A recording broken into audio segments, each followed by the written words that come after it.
Assalamualaikum warahmatullahi wabarakatuh. Kembali lagi bersama saya Titis di channel Seneng Tani. Semoga Anda tetap senang menjadi petani. Saya ingatkan kembali bagi sahabat petani yang ingin berbelanja kebutuhan pertanian dengan kualitas yang terjamin dan tentunya dengan harga yang bersaing, silakan Anda dapat mengunjungi situs senengtani.com.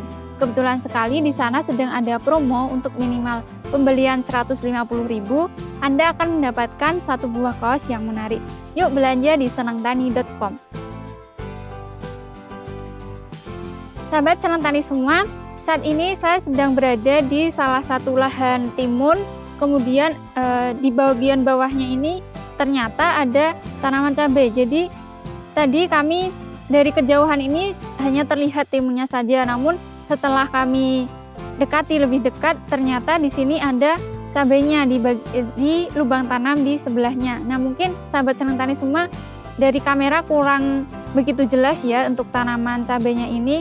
Namun nanti akan kami coba shoot lebih dekat lagi bahwa di sini memang ada tanaman cabai di lubang tanam sebelahnya timun.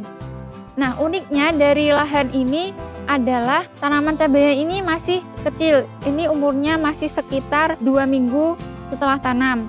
Nah, namun terlihat di sini tanamannya ini segar, kemudian daunnya juga hijau.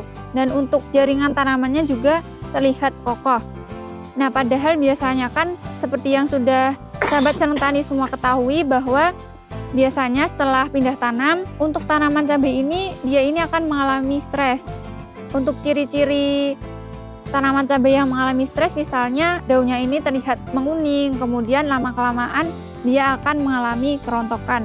Namun terlihat di sini untuk tanaman cabainya ini segar dan warna daunnya juga hijau, dan untuk jaringan tanamannya juga kuat. Padahal di sini kan merupakan tumpang sari antara timun dengan cabai, dan tentunya jika cabainya ini kurang mendapat cahaya matahari, biasanya dia akan mengalami etiolasi. Nah, ciri-ciri tanaman cabai yang mengalami etiolasi biasanya jaringan tanamannya ini lemah, kemudian daunnya ini berwarna pucat dan biasanya lebih tinggi dari tanaman seumurnya. Nah, sebenarnya apa rahasia dari sehatnya tanaman di sini? Padahal di sini merupakan lahan tumpang sari. Nah, untuk lebih jelasnya, kita akan langsung masuk ke sesi wawancara dengan pemilik lahan ini. Simak video ini sampai akhir ya.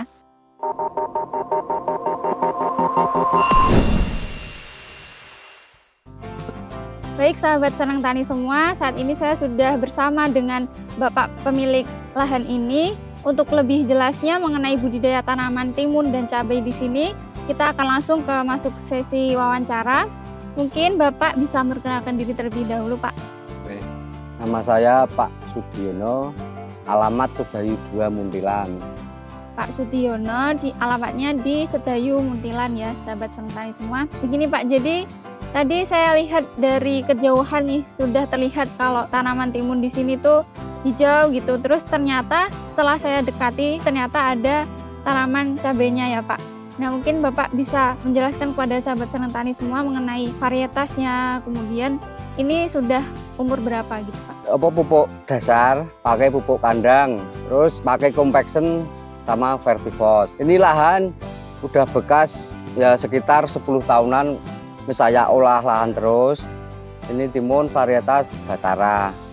Ini produk cabainya langgeng. Jadi lahannya termasuk lahan bekas gitu ya Pak. Jadi nggak pernah istilahnya nggak pernah dirubah gitu, langsung ditanami untuk masa tanam selanjutnya gitu ya Pak. Ya. Kemudian ini umurnya berapa hari Pak untuk timunnya? Sekitar petikan ke-7 kali. Petikan ke-7.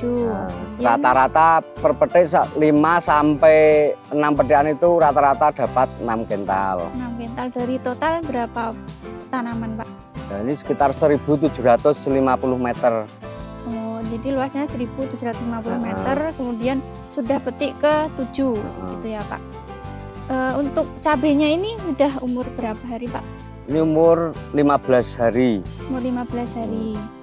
Jadi nanam cabainya ini waktu timunnya berumur sekitar 15 hari. 15 hari. Nah, biasanya kan sahabat Seneng Tani semua sudah mengetahui bersama-sama bahwa jika tanaman cabai ini dipindah tanamkan, biasanya dia ini akan mengalami stres ya Pak. Biasanya kalau baru saja dipindah tanam itu daunnya menguning, kemudian rontok gitu. Namun terlihat di sini cabenya ini segar gitu, warna daunnya juga terlihat hijau. Nah, mungkin Bapak bisa memberikan tips bagaimana untuk menjaga supaya tanaman cabai ini tidak stres pasca pindah tanam, Pak. Setelah tanam, saya kocor pakai asam amino. Perubahannya setelah dikocor 3-4 hari itu perubahannya sangat-sangat signifikan itu. Daunnya nggak rontok, hijau. Terus ada itu sisa 2 beki, saya pindah lahan lain. Belum saya kocor pakai asam amino, ternyata daunnya menguning, rontok. Jadi sebenarnya Pak Diono ini punya lahan lain, terus ditanami dengan cabai yang sama, namun ternyata cabainya ini rontok gitu daunnya karena mengalami stres mungkin, dan karena juga tidak diaplikasikan asam amino. Namun di sini yang diaplikasikan asam amino terlihat daunnya hijau kemudian segar gitu ya Pak. Ya. Sebelum kita masuk ke perawatannya Pak, untuk sebelum tanam ini Bapak pupuk dasarnya ini apa saja Pak? Itu pakai pupuk kandang kambing. Ya. Sama Compaction 50 kilo, Vertifos 50 kilo untuk lahan 1750 meter itu Mbak. Oh, ya, jadi pakai pupuk kandang dan fosfat ya Pak? Iya. Kemudian apa ada bahan tambahan lain gitu Pak? Nggak ada Mbak, cuman itu saya fermentasi sama M21. Iya. Kemudian untuk di lubang tanamnya ini Bapak pakai kocor apa Pak? Pakai asam amino itu Mbak. Cuman 1 kali umur setengah bulan baru saya kocor 1 kali itu setelah 5 hari tanam. Di lubang tanam di cabenya itu apa di timunnya Pak? Di lubang tanam cabenya Mbak. Oh, di cabenya.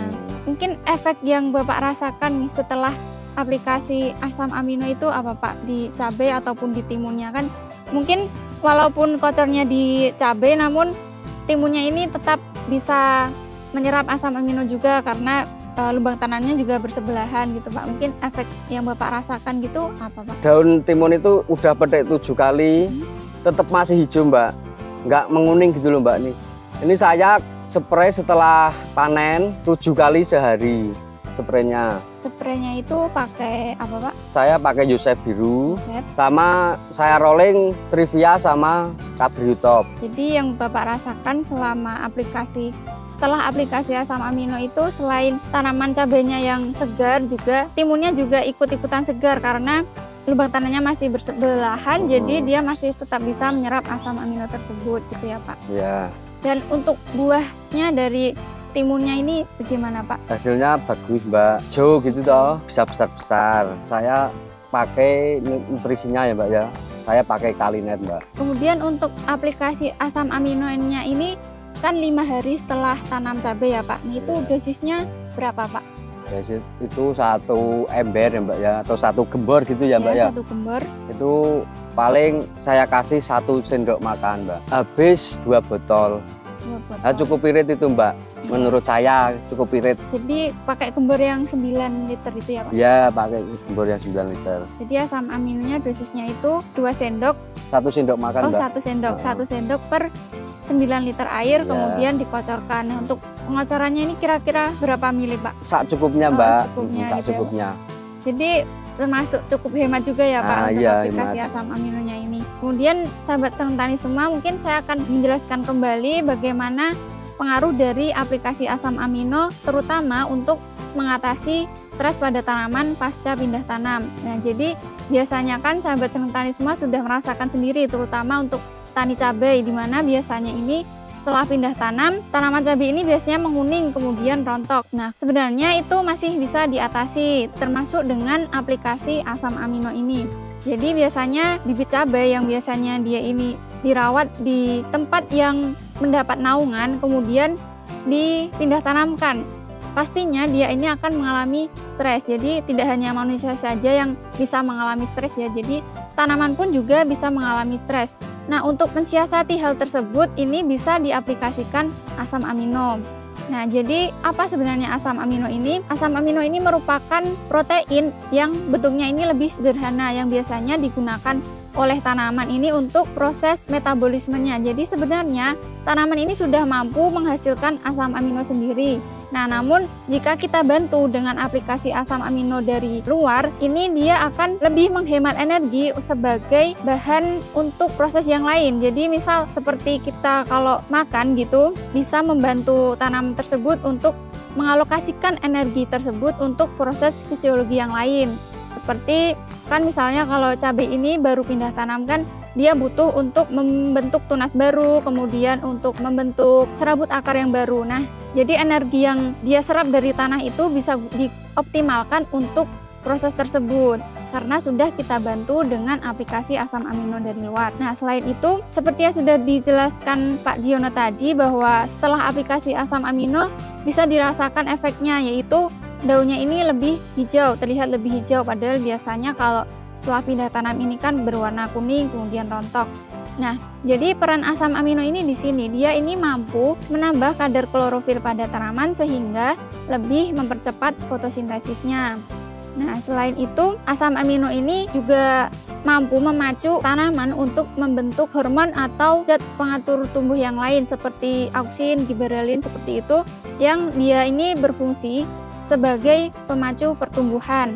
Jadi setelah pindah tanam ini pertumbuhan tanaman tetap dapat optimal. Kemudian seperti yang sahabat senang tali lihat di sini bahwa ini merupakan lahan tumpang sari ya antara timun dengan cabai. Namun terlihat di sini tanaman cabainya dan timunnya ini segar, padahal biasanya kalau cabai ditanam di lahan tumpang sari ini kan mengalami etiolasi. Jadi tanaman cabai biasanya akan lebih tinggi daripada biasanya, kemudian daunnya juga lemas gitu, batangnya juga tidak terlalu kuat. Namun setelah diaplikasikan asam amino ini, asam amino mampu membantu tanaman cabai ini dalam beradaptasi sehingga tidak mengalami etiolasi. Kemudian seperti yang sudah dijelaskan Pak Diono tadi, setelah aplikasi asam amino ini juga dirasakan bahwa untuk buah timunnya ini juga kualitasnya bagus gitu ya Pak. Nah, jadi itu juga termasuk efek dari penggunaan asam amino ini, di mana asam amino ini mampu meningkatkan kualitas dari buah. Jadi asam amino ini mampu membentuk senyawa pektin di antara dinding sel tanaman sehingga dinding sel ini lebih tebal. Jadi untuk misal ini buah timun, jadi kulit buahnya lebih tebal, kemudian daging buahnya juga tebal. Nah, itu termasuk juga bisa menambah kualitas dari buah tersebut. Selain itu, asam amino juga mampu menambah tingkat kemanisan suatu buah, kemudian aromanya juga bisa lebih bagus gitu. Jika dinding sel tanaman ini tebal, maka tentunya dia akan lebih tahan terhadap serangan patogen ya Pak. Nah, jadi bisa dilihat di sini untuk serangan patogennya juga minim karena jaringan tanaman ini sudah tebal sehingga untuk ketahanan tanaman terhadap serangan patogen dia bisa lebih tahan. Dari luasan lahan ini berapa yang ditanjang gitu Pak? 50 pohon, karena itu dimakan oleh serangga seperti bekicot itu Mbak. Asam amino itu memang menurut saya memacu pertumbuhan yang sangat bagus Mbak, mengurangi kelayuan gitu Mbak. Iya, jadi dari 2.500 tanaman cabai yang ditanjang yang disulam hanya sekitar 50. Itu pun karena tanamannya dimakan oleh bekicot ya Pak. Jadi untuk kematian akibat stres ini juga, ini mungkin ada yang mati karena kuning gitu tidak Pak? Kira-kira nggak ada Mbak, cuman dimakan bekicot itu Mbak. Jadi yang mati karena layu ataupun karena daunnya rontok ini menurut Pak Diono tidak ada. Jadi untuk kematiannya ini karena dimakan oleh siput. Kemudian untuk sulamnya Pak Diono hanya menggunakan 50 tanaman dari 2.500 tanaman. Jadi mungkin sahabat senang tani semua, saya akan mencoba menyimpulkan dari apa yang sudah disampaikan oleh Pak Diono tadi. Ini merupakan lahan bekas yang sudah lama tidak ditanami padi gitu ya Pak. Jadi hanya langsung ditanami oleh timun, dan kemudian saat timunnya sudah berumur sekitar 15 hari, kemudian di lubang tanam sebelahnya ditanami dengan cabai. Nah, kemudian untuk pupuk dasarnya Pak Diono ini menggunakan pupuk kandang dan fosfat ya Pak? Iya. Yaitu dengan dosis 1 kental. 1 kental pupuk kandang, kemudian untuk Compaction 50 kilo, Veterfos 50 kilo. 50 kilo. Nah, kemudian untuk perlakuan sebelum tanamnya hanya pupuk dasar itu ya Pak? Iya. Nah, betul. kemudian langsung ditanami. Nah, kemudian saat timunnya berumur 15 hari baru ditanami dengan cabai. Dan untuk perlakuan sebelum tanam cabai ini tidak ada. Kemudian setelah cabainya pindah tanam sekitar 5 hari, Pak Diono melakukan aplikasi asam amino dengan dosis 1 sendok makan per 9 liter air, kemudian dikocor pada lubang tanam cabai gitu ya Pak. Ya. Nah, kemudian untuk efek yang Pak Diono rasakan setelah aplikasi asam amino ini, yaitu untuk daunnya ini terlihat lebih hijau. Padahal di lahan lain yang Pak Diono tanami cabai juga dia ini mengalami stres, kemudian daunnya menguning dan rontok. Tapi di sini bisa dilihat untuk tanaman cabainya ini masih segar, masih hijau gitu ya Pak. Iya. Kemudian jaringannya juga terlihat kuat. Padahal di sini karena tumpang sari antara timun dan cabai, biasanya tanaman cabai ini akan mengalami etiolasi. Jadi batangnya ini biasanya akan lemas, kemudian daunnya juga tidak segar. Tapi bisa dilihat di sini untuk daunnya ini masih segar. Kemudian yang Pak Diono rasakan pada tanaman timunnya, yaitu tanaman timunnya juga daunnya lebih hijau. Kemudian untuk hasilnya juga kualitasnya lebih bagus karena daging buahnya tebal dan warnanya ini juga pekat. Ya mungkin itu ya sahabat Senang Tani semua, dari apa yang sudah dialami sendiri oleh Pak Diono di sini bisa membuktikan bahwa aplikasi asam amino ini sangat membantu tanaman, terutama untuk melewati masa stresnya, terutama untuk masa setelah pindah tanam. Jadi mungkin sahabat Senang Tani semua bisa menerapkan cara ini di lahan sahabat tani semua. Setelah dipindah tanam sebaiknya diaplikasikan asam amino. Sebagai penutup nih Pak Diono, mungkin Pak Diono bisa memberikan pesan atau kesan kepada sahabat Senang Tani semua di rumah. Ya, terima kasih Mbak. Pesan saya kepada sahabat-sahabat tani semua untuk menanam cabai ya sebaiknya demi keselamatan kita semua, untuk para petani setelah 5 hari setelah tanam seharusnya dikasih asam amino untuk mengurangi tingkat kematian atau kelayuan. Itu aja Mbak, terima kasih. Kemudian Pak Diono, dari tadi kan kita sudah berbicara mengenai asam amino ya. Ya. Kemudian untuk merek dagangnya ini Pak Diono pakai merek apa Pak? Saya untuk asam amino pakai merek dagang Premino. Oh, jadi mereknya pakai Premino ya Pak. Nah, mungkin sahabat Senang Tani semua bisa dijadikan rekomendasi ya. Untuk asam amino ini sebenarnya merek dagangnya banyak. Namun di sini Pak Diono menggunakan merek dagang Premino. Baik, sekian video kali ini sahabat Senang Tani semua. Mungkin silahkan bisa dicoba oleh sahabat Senang Tani semua. Mari tingkatkan kesehatan tanaman terutama pada masa stres ini dengan aplikasi asam amino. Sampai jumpa di video-video kami selanjutnya. Dan jangan lupa like, komen, dan subscribe supaya tidak ketinggalan info-info dari kami selanjutnya. Dan jangan lupa untuk tetap berbelanja di Moro Senang Pertanian sehingga Anda tetap senang menjadi petani. Terima kasih, sampai jumpa di video-video kami selanjutnya. Wassalamualaikum warahmatullahi wabarakatuh. Makasih Pak.